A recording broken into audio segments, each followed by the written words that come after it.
On dit que tout ce qu'un homme sème, il finit toujours par le récolter. Mais Michel, lui, pensait qu'il était au-dessus des lois. Jeune, beau, irrésistible. Les femmes le désiraient, les hommes le craignaient. Et lui, ce qu'il aimait, c'était l'interdit. Les femmes mariées. Celles qu'on ne touche pas. Celles qui sourient quand leur mari a le dos tourné. Dans le quartier, on l'appelait le chasseur silencieux. Il ne parlait pas beaucoup. Il observait. Et quand une femme le regardait un peu trop longtemps, il savait qu'elle tomberait. Pas demain. Pas la semaine prochaine. Mais elle finirait dans son lit. Michel avait sa logique. Si elle me regarde pendant que son mari est là, c'est qu'elle a déjà trahi. Et une fois qu'il avait ce qu'il voulait, il filmait. Pas pour faire chanter. Juste pour garder un souvenir. Un trophée. Un jour, il a même commencé à publier des extraits floutés. Avec des légendes comme « La femme du chef du quartier aime les jeunes ». Regardez bien la main gauche. Emoji bag. Les gens rigolaient. Les vues explosaient. Lui, il se sentait intouchable. Il disait toujours « Tant qu'on ne me prend pas en flagrant délit, je suis libre ». Mais il avait oublié une chose. Ce ne sont pas toujours les hommes qui punissent. Parfois, le monde invisible regarde et attend son moment. Un soir, Michel rencontre Vanessa, mariée depuis 8 ans à un homme influent. Mais elle dit que son mari est froid, absent, ennuyeux. Michel adore ce genre de discours. Il l'ajoute à sa liste. Après leur 3e nuit ensemble, Vanessa lui offre un petit paquet. Un bijou, selon elle. Un porte-bonheur familial, dit-elle en souriant. Quand Michel ouvre le paquet, il découvre une vieille bague dorée, avec des gravures bizarres. Il rigole. Je la garde. Preuve que je t'ai eu. Et il la met à son doigt. Sans se douter que ce bijou-là, ce n'était pas un cadeau. C'était une malédiction. Cette bague appartenait à la belle-mère de Vanessa. Une femme connue pour ses pratiques spirituelles. Une femme qui avait dit un jour « Quiconque brisera le foyer de ma fille, pourrira de l'intérieur. » Mais Michel, lui, ne croyait à rien. Pour lui, c'était des histoires de village. Alors il portait la bague tous les jours. Il filmait avec. Il couchait avec. Il disait même « Depuis que j'ai ce truc, les femmes me courent après. Je suis béni. » Non, Michel. Tu n'étais pas béni. Tu étais piégé. Et le piège s'est refermé. Un soir, alors qu'il est chez une nouvelle femme, Priska, mariée à un diplomate souvent absent, Michel ressent une douleur soudaine au ventre. Une brûlure. Pas une crampe. Pas une gêne. Un feu intérieur. Il tombe au sol. Nu. En sueur. Il crie. Il gémit. Il tremble. Priska panique. J'appelle les urgences. Michel refuse. Il dit que ça va passer. Mais au fond, il sait. Quelque chose ne va pas. Cette nuit-là, il ne poste rien. Pas de vidéo. Pas de story. Juste un long regard dans le miroir. Et cette sensation étrange. Je ne suis plus moi. Le lendemain, il se réveille trempé de sueur. Son oreiller est humide.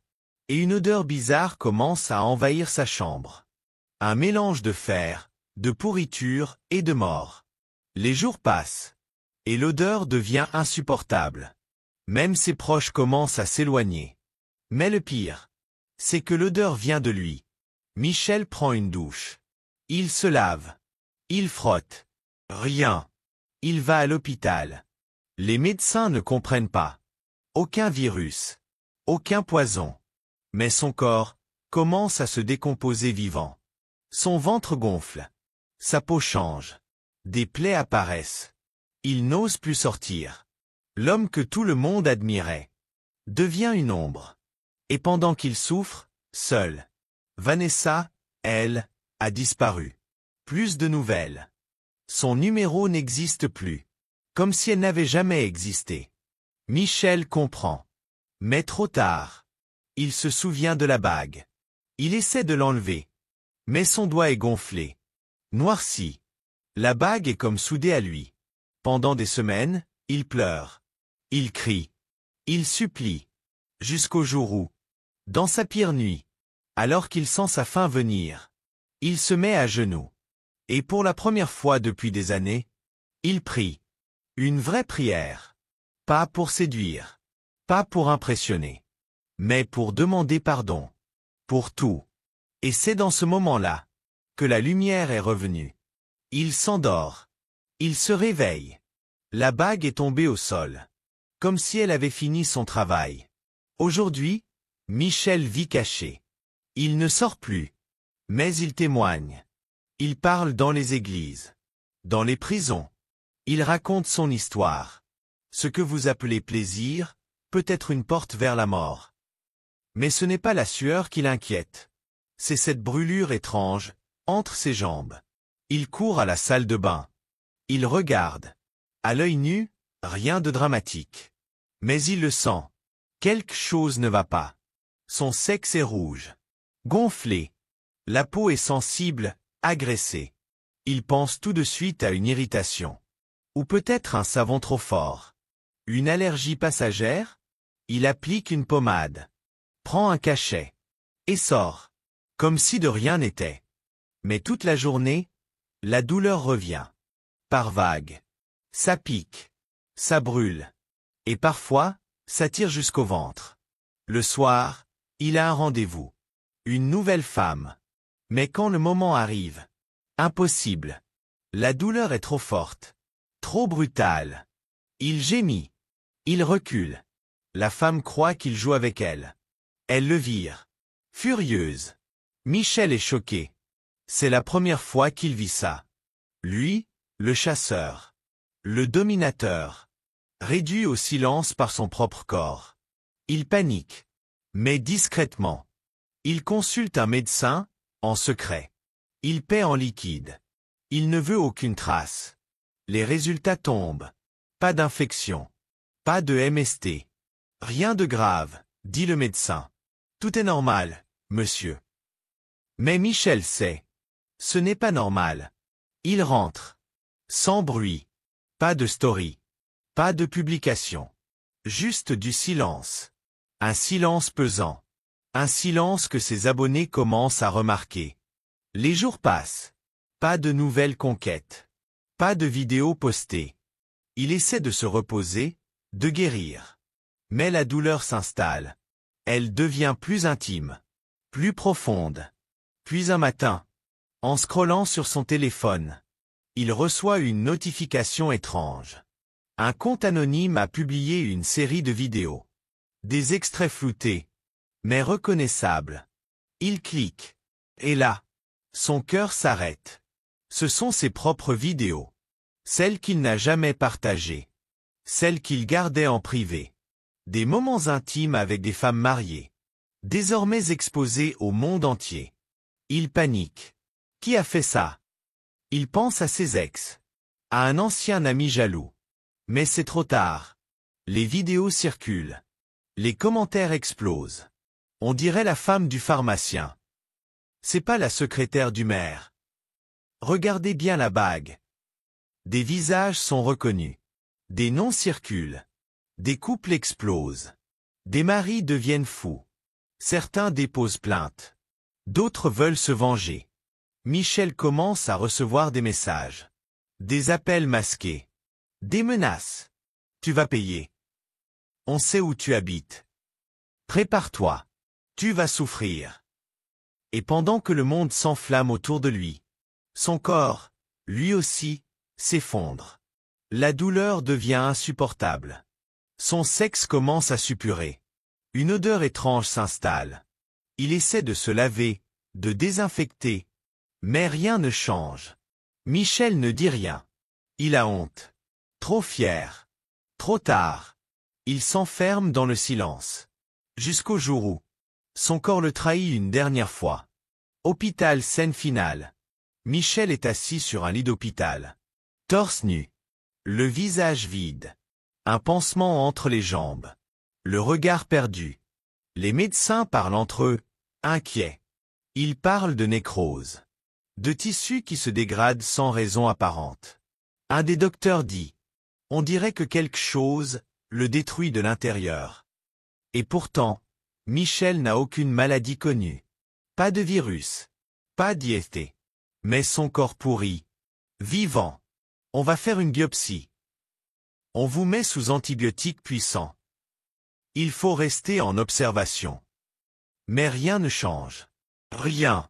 Chaque jour, la douleur monte. Chaque jour, son corps s'enfonce un peu plus dans l'horreur. La chair se décompose lentement. Une odeur de mort envahit la chambre. Les draps sont changés plusieurs fois par jour. Même les infirmiers détournent les yeux. Michel, lui, ne reconnaît plus son corps. Son sexe, autrefois source de fierté, est devenu une source de honte. De terreur. De supplice. Il cache son visage quand on entre. Mais les rumeurs, elles, n'ont pas besoin d'yeux. Même à l'hôpital, ça parle. Tu sais c'est qui, lui là? Michel. Le gars qui couchait avec les femmes mariées. Il est en train de pourrir, vivant. Et là, les choses empirent. Il commence à voir des choses. Des visages flous. Des murmures dans la nuit. Des alliances qui tombent au sol. Des cris de femmes, qu'il connaît. Il ne dort plus. Il ne mange presque pas. Il pleure sans bruit. Et dans son cœur, il maudit ses vidéos. Son téléphone. Ses choix.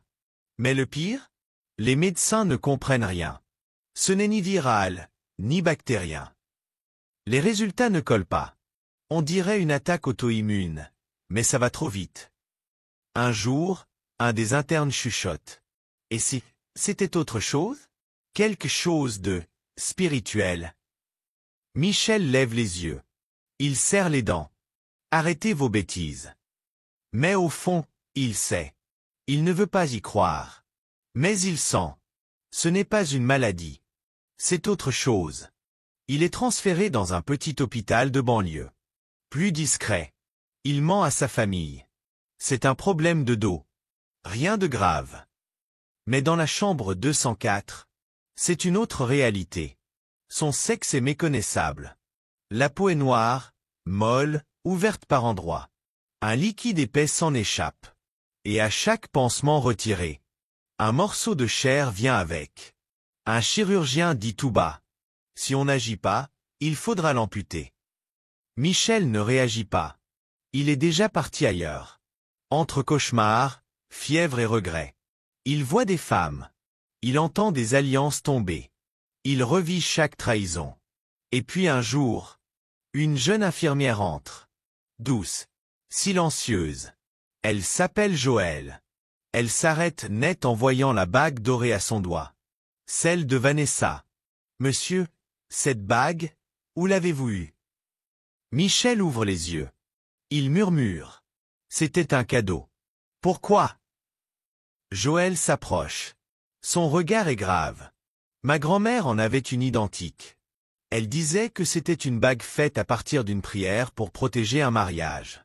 Une bénédiction, devenue une malédiction quand elle passe entre de mauvaises mains. Elle s'arrête, puis ajoute. Elle disait aussi. Si un homme impur la porte, la bague ouvre une porte invisible. Et ce qui devait protéger, se retourne contre lui. Michel tremble. Il repense à chaque femme mariée. À chaque nuit. À la brûlure qui a commencé juste après cette fameuse nuit avec Vanessa. Joëlle ne crie pas. Elle ne juge pas. Elle dit juste. Je connais un homme de Dieu. Il ne vend rien. Il ne promet rien. Mais il prie. Et parfois, Dieu guérit. Michel ne répond pas. Il baisse les yeux. Et pour la première fois depuis longtemps, il pleure. Pas de douleur physique. Pas de honte. Mais de véritables larmes de repentance. Parce qu'au fond, il sait. Ce n'est pas une maladie. C'est une dette spirituelle. Un piège ancien. Une justice invisible. Et cette bague n'était pas un souvenir. C'était le cadenas. Son sexe n'est même plus reconnaissable. La peau est fendue, arrachée par endroits. Des morceaux de chair se détachent seuls. Comme un fruit pourri, qu'on aurait laissé pourrir trop longtemps. Une partie a fondu. L'autre est noire, craquelée, comme brûlée par le feu. Les médecins reviennent, graves. Et cette fois, ils ne tournent plus autour du pot. Monsieur Hébran, si la décomposition continue, nous allons devoir envisager une ablation complète. Ce n'est plus une question d'orgueil. C'est votre vie qui est en jeu. Michel ne répond pas. Il pleure. Il tremble. Il sent la mort. Là. Dans son corps. Pas symboliquement. Vraiment. Et dans ce silence, ses pensées défilent. Toutes les femmes. Tous les foyers brisés. Toutes les vidéos, les rires, les vantardises. Chaque fois qu'il disait « Moi, intouchable. Tant qu'on ne me prend pas en flagrant délit, je suis libre. Rien ne peut m'arriver. » Mais ce soir, le malin ne rigole plus. Parce que l'enfer a déjà commencé dans son propre corps. Alors Michel fait la seule chose qu'il n'a jamais osé faire. Il crie. Mais pas vers les médecins. Pas vers une ex. Pas vers sa douleur. Il crie vers le ciel. Seigneur, si tu existes, ne me laisse pas mourir comme ça. Je t'en supplie. Je suis sale. Je suis perdu. Mais je veux changer. Pardon Seigneur. Délivre-moi. Guéris-moi. Montre-moi que tu es plus fort que ce mal. Et ce soir-là, Michel pleure comme un enfant. Son corps saigne. Mais son cœur s'ouvre.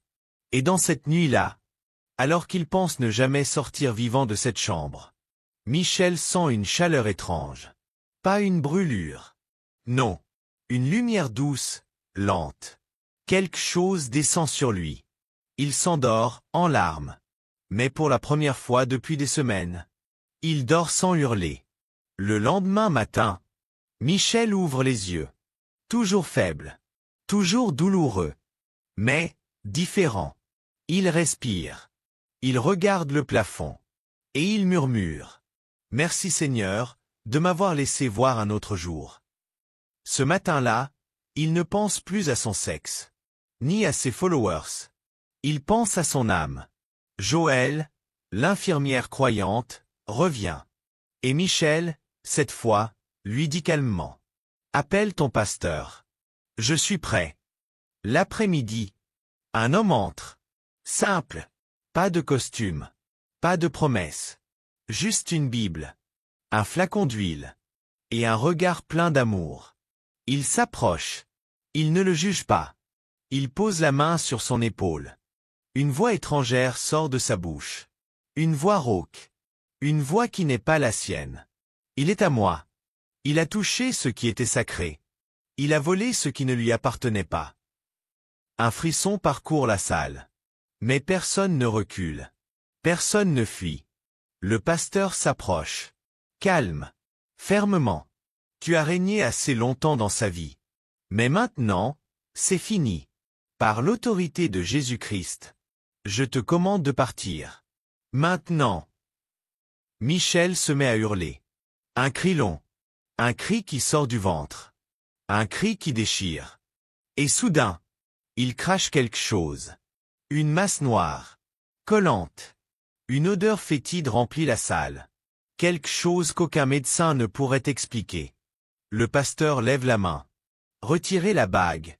Maintenant. On lui enlève l'anneau doré. Et dès qu'elle tombe au sol, Michel s'effondre. Ses muscles se relâchent. Il respire. Fort. Il pleure. Et il ouvre les yeux. Il est libre. Un silence sacré remplit la pièce. Certains pleurent. D'autres restent figés. Le pasteur s'approche, pose la main sur son épaule, et dit « Tu es libre. Pas à cause de moi. Mais parce que tu as confessé. Et parce que Jésus t'a aimé, jusqu'au bout. » Après la tempête, Michel dort. Longtemps. Son corps est fatigué. Mais son âme est enfin en paix. Et au matin, quelque chose a changé. Il se réveille. Il ouvre les yeux. Il respire. Et pour la première fois depuis des semaines, il ne sent plus rien. Ni douleur. Ni fièvre. Ni odeur. Les infirmiers n'en reviennent pas. La chair cicatrise. Les plaies se referment. L'infection a disparu. Le médecin lit le dossier 3 fois. Il regarde Michel. Et il murmure. On dirait que le corps a reçu un ordre de guérison. Michel sourit. Oui, docteur. C'est exactement ça. Le pasteur revient. Il s'assied doucement, au pied du lit. Et il dit une phrase que Michel n'oubliera jamais. Ce que tu as vécu, c'est le fruit d'une prière ancienne. Une femme a posé une parole sur cette bague. Une prière pour protéger un foyer. Et tu l'as portée, sans savoir ce qu'elle représentait. Michel, bouleversé, demande. Tu veux dire que j'ai été maudit à cause de ça? Le pasteur hoche la tête. Tu n'as pas été maudit au hasard. Tu as touché ce qui était sacré. Tu as volé des lits d'alliance. Et Dieu t'a laissé aller loin. Jusqu'au moment où tu as crié à lui. Long silence. Michel baisse les yeux. Et il ose demander, d'une voix tremblante. Pourquoi là? Pourquoi mon sexe? Le pasteur répond doucement. Parce que c'est là que tu péchais.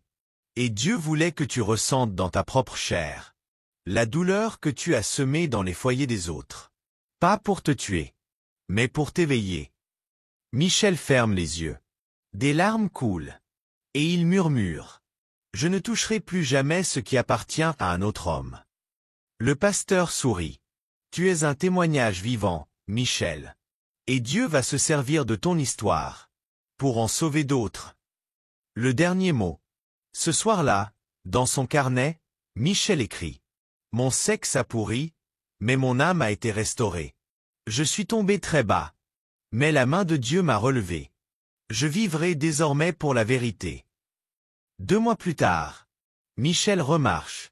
Il ne court pas encore, mais il vit. Les médecins parlent de guérison miraculeuse. L'ablation a été évitée. Plus d'infection, plus d'odeur, plus de douleur. Il lui reste des cicatrices, mais plus aucune honte. Michel lit la Bible chaque matin. Il prie. Il sert dans une petite église. Il aide d'autres hommes à ne pas tomber dans les mêmes pièges. Et surtout, il a repris la caméra. Mais cette fois, pas pour filmer des femmes, mais pour raconter comment Dieu l'a sauvé. Mais cette fois, Michel ne filme plus pour pécher. Non. Michel filme pour témoigner. Il a ouvert une chaîne YouTube. Sauvé de l'impureté. Un fond noir. Un ton simple. Une vérité brute. Il parle de la bague. Des vidéos. De l'hôpital. De la pourriture. Et surtout, de la grâce de Dieu. Sa première vidéo dépasse 100 000 vues en une semaine. Des femmes le remercient. Des hommes avouent. Certains suppriment leurs vidéos. D'autres se repentent. Michel n'est pas devenu parfait. Mais il est libre. Et aujourd'hui, ce qu'il filme, ce sont des vies transformées. À la fin de chaque vidéo, il dit « L'adultère m'a détruit. Mais Jésus-Christ m'a reconstruit. Fuis l'impureté. Cherche la vérité. Et surtout, ne touche pas ce qui ne t'appartient pas. » Tu viens d'entendre l'histoire vraie de Michel Hébran. Un homme qui pensait tout contrôler, mais qui a appris qu'en touchant à ce qui est sacré, le corps peut survivre, mais l'âme se perd. Et toi? Est-ce que tu vis dans l'impureté? L'adultère? Le mensonge? Ne laisse pas le jugement te réveiller. Laisse la grâce de Dieu te transformer. Aime cette vidéo si tu crois que Dieu peut encore délivrer. Partage-la à un frère, un cousin, un ami. Et écris en commentaire, « Seigneur, garde-moi pur. » Dieu est fidèle. Même quand nous tombons, sa main est encore là, pour nous relever.